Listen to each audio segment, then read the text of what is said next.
প্রিয় শিক্ষার্থী বন্ধুরা, আসসালামু আলাইকুম। প্রিয় শিক্ষার্থী বন্ধুরা, রাজশাহী বিভাগীয় অনলাইন স্কুলের পক্ষ থেকে স্বাগতম জানাচ্ছি। আমি মোহাম্মদ সাইম হোসেন, সহকারী শিক্ষক ICT।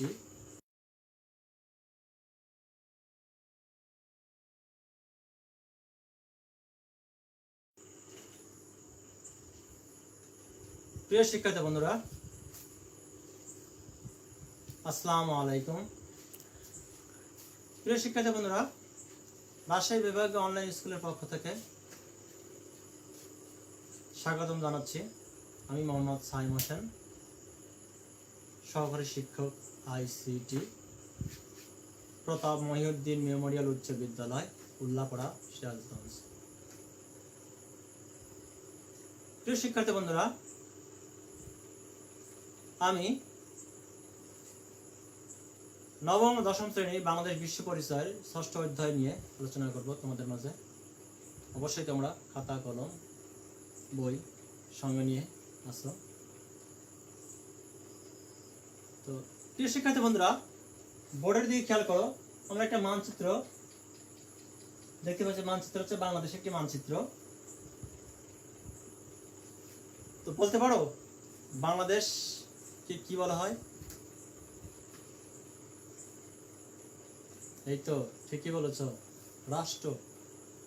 বাংলাদেশকে একটি রাষ্ট্র বলা হয়।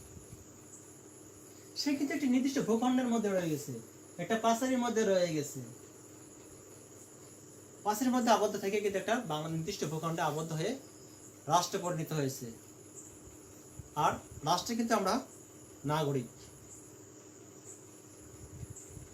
আজকে পাঠের বিষয় রাষ্ট্র, নাগরিকতা ও আইন। আজকের পাঠের বিষয় রাষ্ট্র,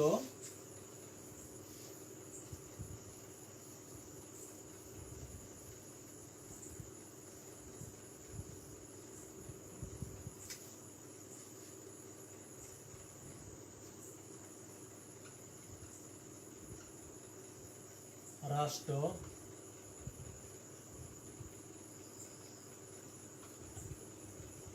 নাগরিকতা ও আইন। প্রিয় শিক্ষার্থী বন্ধুরা, রাষ্ট্র, নাগরিকতা ও আইনের আমরা যা শিখব,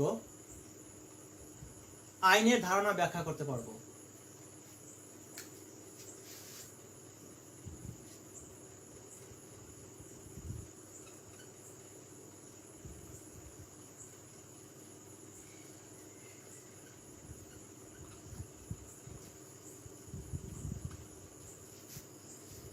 ব্যাখ্যা করতে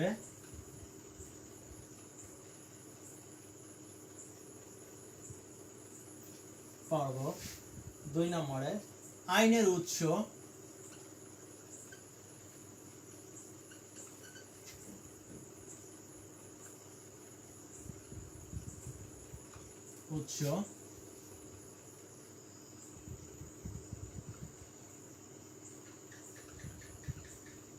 ব্যাখ্যা করতে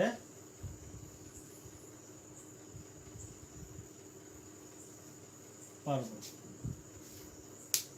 প্রিয় শিক্ষার্থী বন্ধুরা, আমরা এই দুটি বিষয় নিয়ে আলোচনা করব। তো আইনের ধারণা ব্যাখ্যা করতে পারবো। প্রথমে আমরা আইন কি এ সম্পর্কে আমরা জানি। সাধারণত আইন বলতে সামাজিকভাবে স্বীকৃতি, লিখিত ও অলিখিত বিধিবিধান ও রীতিনীতিকেই বোঝায়। তাহলে আইনটা আসলে সাধারণত কি বোঝায়? যে সামাজিক স্বীকৃতি, লিখিত ও অলিখিত বিধিবিধান, রীতিনীতিকেই বোঝায়। মানুষের আচরণকে নিয়ন্ত্রণ করা, সমাজের শৃঙ্খলা বজায় রাখার জন্য অধিকাংশ মানুষই এই নিয়ম কানুন মেনে চলে। আমরাও চলি, তাই না? সুতরাং আইন হচ্ছে বিভিন্ন ধরনের নিয়ম কানুন, রীতিনীতি বা বিধিবিধান।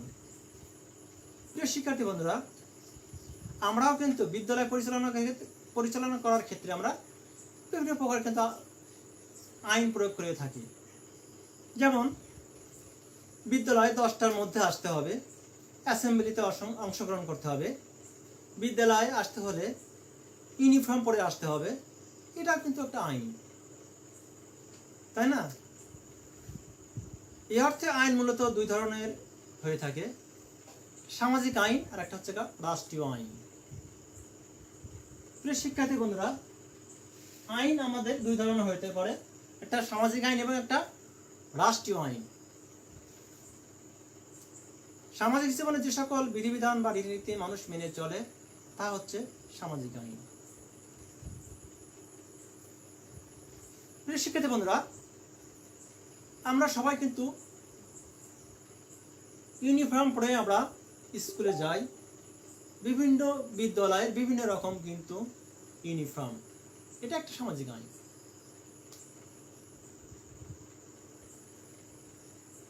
আর রাষ্ট্রীয় কাঠামোর বিভিন্ন জাতীয় নীতিমালার পরিপ্রেক্ষিতে এবং মানুষের আচরণ নিয়ন্ত্রণ করতে গিয়ে কিংবা সমাজে সৃষ্ট বিভিন্ন সমস্যা প্রতিরোধে সার্বজনীন সরকার কর্তৃক গৃহীত বিভিন্ন আদেশ নিষেধই রাষ্ট্রীয় আইন নামে পরিচিত। যেমন একজন অপরাধী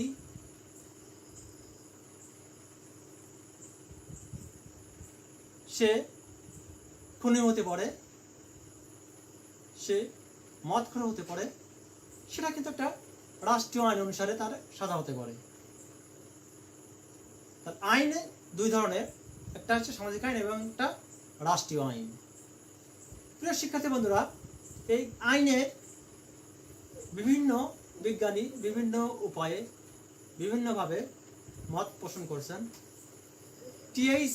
গ্রিন বলেছেন, রাষ্ট্র কর্তৃক আরোপিত অধিকার এবং বাধ্যবাধকতা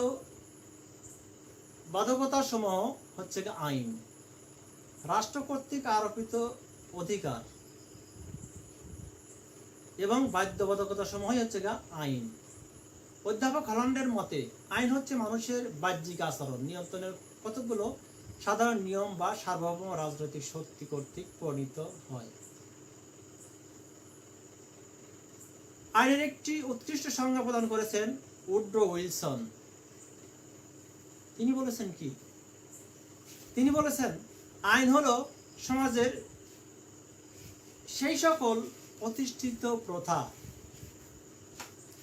রীতিনীতি যেগুলো সমাজ ও রাষ্ট্র কর্তৃক স্বীকৃত এবং যা সরকারের অধিকার ক্ষমতার দ্বারা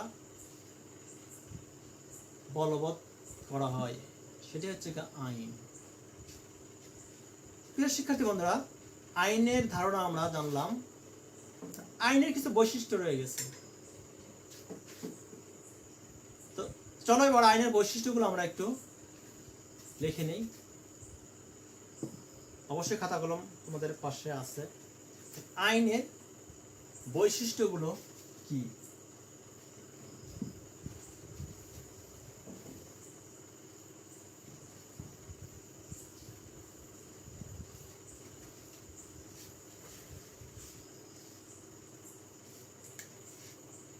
আইনের বৈশিষ্ট্য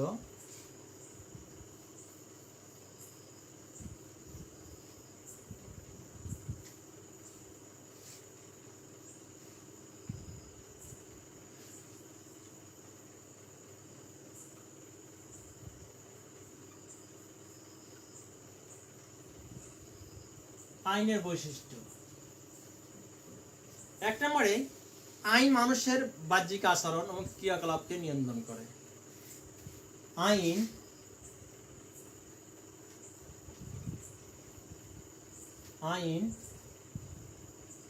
মানুষের বাহ্যিক আচরণ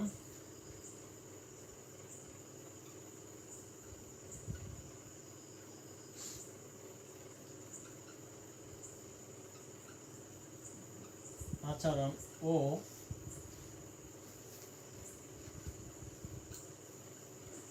ক্রিয়াকলাপকে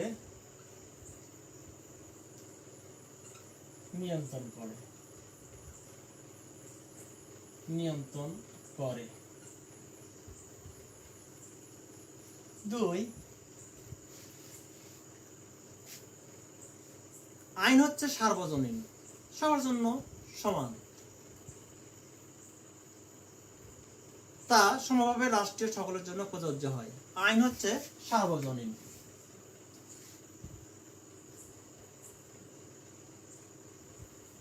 আইন সার্বজনীন,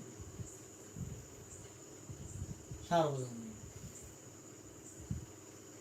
3, আইন হচ্ছে এক ধরনের আদেশ বা নিষেধ, বা সকলকেই মান্য করতে হয়। আইন হচ্ছে এক ধরনের আদেশ বা নিষেধ।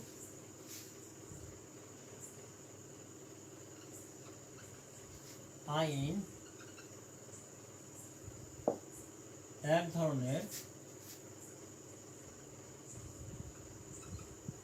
আদেশ নিষেধ যা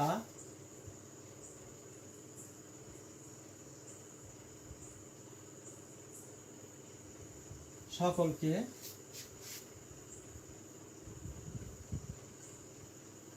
মানতে বাধ্য হয়।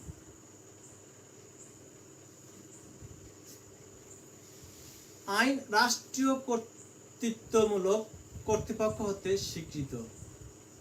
আর কি? আইন রাষ্ট্রীয় কর্তৃত্বমূলক।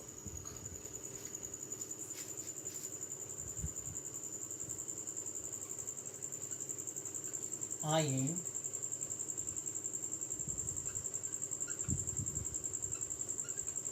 রাষ্ট্রীয়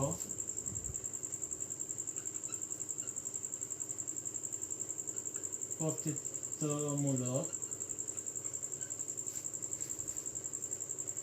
কর্তৃপক্ষ হতে স্বীকৃত।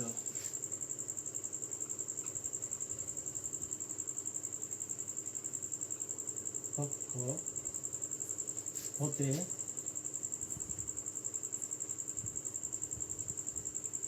স্বীকৃত। 5 নম্বর, আইন হলো সমাজ প্রচলিত প্রথা।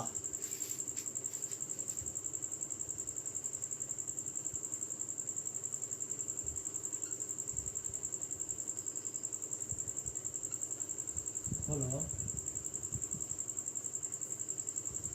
সমাজ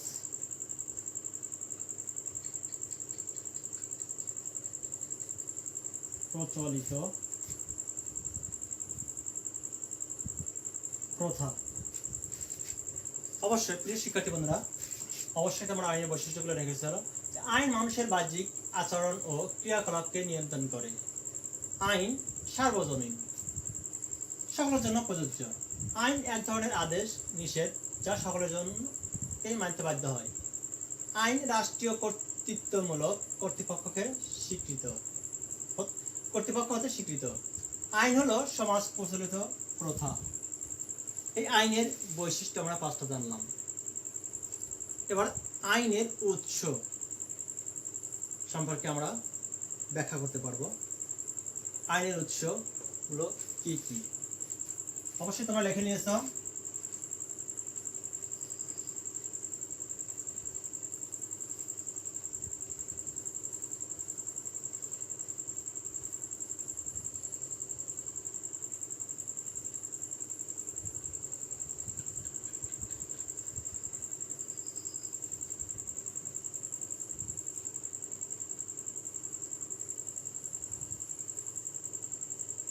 আইনের উৎস।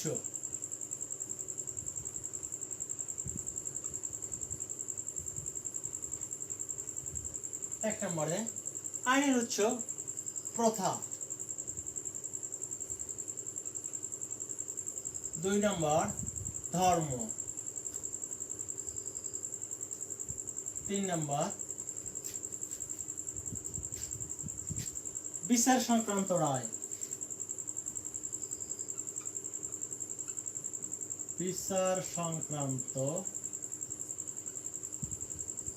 রায়। 4 নম্বর বিজ্ঞানসম্মত আলোচনা। 5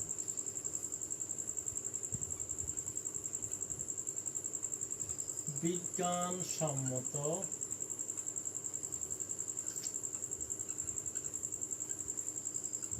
আলোচনা। 5 নাম্বার ন্যায়বোধ।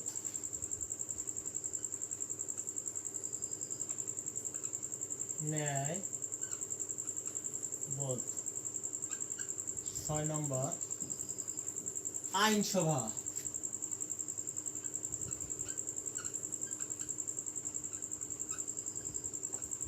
আইনসভা। প্রিয় শিক্ষার্থী বন্ধুরা, আইনের উৎস আমরা 6টি জানলাম। প্রথা, ধর্ম, বিচার সংক্রান্ত রায়, বিজ্ঞানসম্মত আলোচনা, ন্যায়বোধ এবং আইনসভা। প্রিয় শিক্ষার্থী বন্ধুরা, প্রথা হলো হচ্ছে আইনের সবচেয়ে প্রাচীনতম উৎস। সমাজে প্রচলিত রীতিনীতি, আচার আচরণ ও অভ্যাসই হচ্ছে সামাজিক প্রথা। এ সকল সামাজিক প্রথায় আবেদন এতই বেশি যে এগুলো অমান্য করলে সংঘাত ও বিদ্বেষের সৃষ্টি হতে পারে।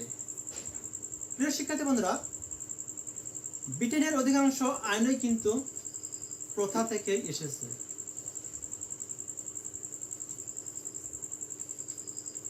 তাহলে প্রথা নিয়ে আমরা আলোচনা করলাম। এরপরে ধর্ম। প্রিয় শিক্ষার্থী বন্ধুরা, মানুষ ধর্মের উপর প্রভাব অপরিসীম। প্রিয় শিক্ষার্থী বন্ধুরা, আমরা মুসলমান যারা আছি তারা কিন্তু অবশ্যই আল্লাহর প্রেরিত কোরআন এবং হাদিস আমরা কিন্তু মেনে চলি। এটা কিন্তু অবশ্যই আইন। কোরআনে যে নির্দেশ দেয়া আছে, যে আদেশগুলো দেওয়া আছে, সেগুলো কিন্তু আমরা অবশ্যই পালন করি। পালন না করলে কিন্তু আল্লাহ তাআলা কিন্তু আমাদের কি করবে? অবশ্যই আমাদের বিচার করবেন। হযরত মুহাম্মদ সাল্লাল্লাহু আলাইহি ওয়াসাল্লাম যে বাণীগুলো আছে, সেই বাণীগুলো আমরা কিন্তু অবশ্যই আমরা মেনে চলি।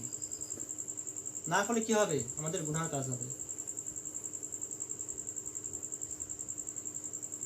হিন্দু আইন মূলত হিন্দুদের ধর্মীয় গ্রন্থ বেদ, গীতা, রামায়ণ প্রভৃতির উপর নির্ভরশীল। তারা কিন্তু ওই বেদ, গীতা, রামায়ণের উপর তারা কিন্তু বিশ্বাসী। বর্তমান যুগে ধর্মীয় রীতিনীতি আইনের রূপ গ্রহণ করে রাষ্ট্রীয় আইন প্রবর্তন করা হয়। বিবাহ উত্তরাধিকার ভিত্তিতে বিষয়ে মুসলমান ও হিন্দু সম্প্রদায় নিজ নিজ ধর্মীয় অনুসারে মেনে চলা হয়। প্রিয় শিক্ষার্থী বন্ধুরা, মুসলমানদের ধর্ম অনুযায়ী বিবাহের নিয়ম কানুন মেনে চলা হয়। ধর্মীয় অনুসার হিন্দুদের ধর্মীয় অনুযায়ী হিন্দুদের বিবাহ বন্ধনে আবদ্ধ করা হয়। 3 নম্বর বিচার সংক্রান্ত রায়। প্রিয় শিক্ষার্থী বন্ধুরা, বিচারকের রায় অথবা বিচার বিভাগীয় রায় আইনের একটি উৎস। বিচারকালে বিচারক যদি প্রচলিত আইনের মাধ্যমে মামলা নিষ্পত্তি করতে ব্যর্থ হন, তখন তিনি স্বীয় বুদ্ধি, মেধা ও প্রজ্ঞার সাহায্যে প্রচলিত আইনের সাথে সঙ্গতি রেখে আইনের নতুন ব্যাখ্যা দিয়ে বিচারকের রায় প্রদান করেন। বিচারক যদি কি করে? প্রচলিত আইনের মাধ্যমে মামলা নিষ্পত্তি করতে ব্যর্থ হয়, তাহলে নিজ বুদ্ধি, মেধা, প্রজ্ঞার সাহায্যে তিনি কি করেন? আইনের সাথে সামঞ্জস্য রেখে কিন্তু তিনি বিচারে রায় প্রদান করে থাকেন। এটি একটি দৃষ্টান্ত হয়ে যায় যে এ সময় আইনে পরিণত হয়। তাই দেখা যায় বিচারকের রায়ও আইনের একটি উৎস। তাহলে বিচারের রায় একটা কিন্তু আইনের একটা উৎস। 4 নম্বর বিজ্ঞানসম্মত আলোচনা। প্রিয় শিক্ষার্থী বন্ধুরা, আইনবিদদের বিজ্ঞানসম্মত আলোচনা বা তাদের আইন বিষয় গ্রন্থাবলী আইনের উৎস হিসেবে কাজ করে। তাহলে দেখো যে আইনবিদদের বিজ্ঞানসম্মত আলোচনা, তারা কিন্তু বিজ্ঞানসম্মত আলোচনা করে থাকেন। তাদের আইন বিষয়ক গ্রন্থাবলী আইনের উৎস হিসেবে কাজ করে। প্রখ্যাত আইনবিদের ব্যাখ্যা, মূল্যায়ন, আলোচনা ইত্যাদি থেকে রাষ্ট্র প্রয়োজনীয় আইনের সন্ধান লাভ করে থাকেন। ব্রিটেনের আইন ব্যবস্থায় আইনবিদ কোক, ব্ল্যাকস্টোন আমেরিকার বেল্ট ইসলাম আইনের ক্ষেত্রে ইমাম আবু হানিফা রাহমাতুল্লাহ আলাইহি প্রমুখের অনেক অভিমত আইনের মর্যাদা লাভ করে কিন্তু, তাই না? তাই এটা কিন্তু বিজ্ঞানসম্মত আলোচনার ভিত্তিতে। 5 নম্বরে ন্যায়বোধ। প্রিয় শিক্ষার্থী বন্ধুরা, বিচারক যখন প্রচলিত আইনের মাধ্যমে কিংবা উপযুক্ত আইনের অভাবে ন্যায় বিধান করতে ব্যর্থ হন, তখন নিজস্ব সামাজিক নীতিবোধের আলোকে ন্যায্য রায় প্রদান করেন। তার কিন্তু ন্যায়বোধ আছে বলে কিন্তু ন্যায্য রায় প্রদান করেন। ন্যায়বোধের ভিত্তিতেই কিন্তু হয়ে থাকে, তাই না? এরূপ ন্যায়বোধ যারা প্রণীত আইন দেশের আইনের মর্যাদা লাভ করে। তাই ন্যায়নীতি ও ন্যায়পরায়ণতা আইনের একটি প্রকৃষ্ট বা উৎকৃষ্ট উৎস। আইনসভা। 6 নম্বরে আইনসভা। আধুনিক রাষ্ট্রে আইনসভায় আইনের প্রধান উৎস। লেটেস্ট ভার্সন আমরা এখন আছি বর্তমানে। আইনসভা কিন্তু আমাদের আধুনিক রাষ্ট্রে আইনসভায় আইনের প্রধান কিন্তু উৎস। সকল গণতান্ত্রিক রাষ্ট্রে আইনসভা বা আইন পরিষদ আছে, সকল রাষ্ট্রে কিন্তু আছে। এই আইনসভায় দেশের জনগণের স্বার্থকে লক্ষ্য রেখেই প্রয়োজনীয় আইন প্রণয়ন এবং সংশোধন করে থাকে, তাই না? এছাড়াও রাষ্ট্রীয় সংবিধান, রাষ্ট্র প্রধানের জারিকৃত প্রশাসনিক ডিক্রি, বৈদেশিক চুক্তি, আন্তর্জাতিক আইন ও কনভেনশনের রেটিফিকেশন আইন হিসেবে গৃহীত হয়, তাই না? প্রিয় শিক্ষার্থী বন্ধুরা, তাহলে আমরা আইনের ধারণা ব্যাখ্যা করতে পারলাম, আইনের উৎস, আইনের ধারণা থেকে আমরা আইনের বৈশিষ্ট্যগুলো জানলাম এবং আইনের উৎস ব্যাখ্যা করতে পারলাম। আশা করি তোমরা মনোযোগ সহকারে ক্লাসটি অনুধাবন করেছ। তো প্রিয় শিক্ষার্থী বন্ধুরা, তো আমরা এবার একটা বাড়ি কাজ দিব। এই করোনার সংকটময় মুহূর্তে যখন কেটে যাবে, তখন অবশ্যই আমাদের বিদ্যালয় কিন্তু খুলবে। এই ভাব বাংলাদেশে হয়তো থাকবে না। একদিন আমরা বিজয়ের দ্বার প্রান্তে পৌঁছব। তখন আমরা অবশ্যই এই বাড়ি কাজটা আমরা শ্রেণী শিক্ষকের নিকট অবশ্যই দেখাবো। অবশ্যই সবাই খাতা কলম নিয়ে বসে আসো, বাড়ি কাজটা লিখে নিবা।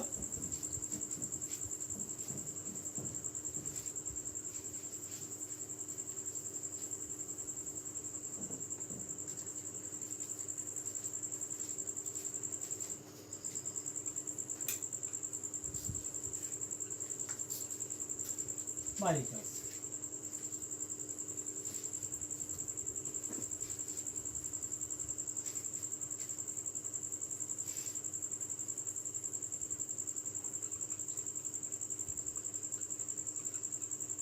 বাংলাদেশের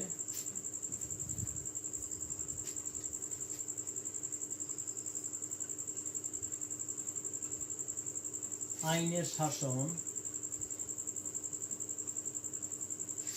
অপরিহার্য কেন?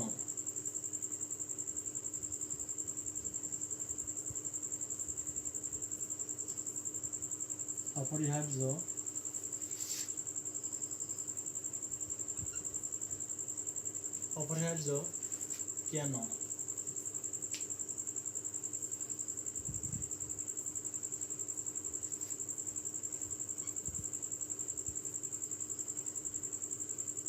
কারণগুলো উল্লেখ করে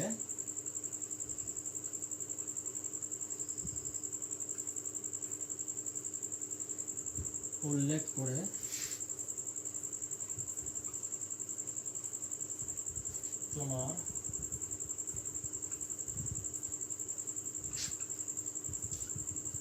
বিদ্যালয়ের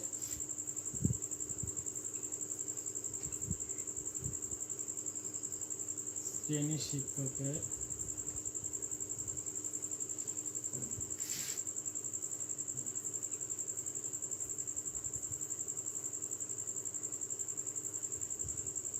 নিকট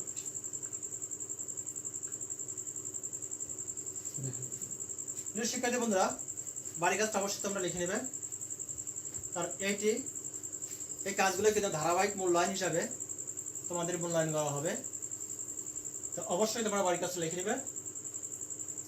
বাংলাদেশের আইনের শাসন অপরিহার্য কেন, কারণগুলো উল্লেখ করে তোমার বিদ্যালয়ের শ্রেণী শিক্ষকের নিকট দেখাবে।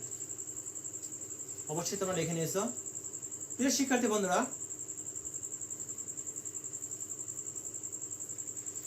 আশা করি তোমরা সবাই মনোযোগ সহকারে ক্লাসটি উপভোগ করেছো।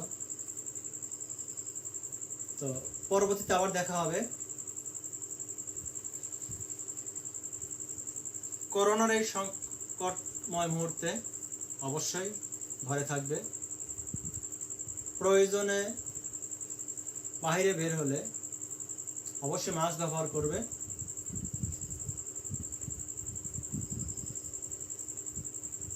ঘন ঘন সাবান দিয়ে ন্যূনতম 20 সেকেন্ড হাত পরিষ্কার করবে। নিরাপদে থাকবে, সুস্থ থাকবে, এই কামনা করেই আজকে ক্লাস শেষ করছি। আল্লাহ হাফেজ।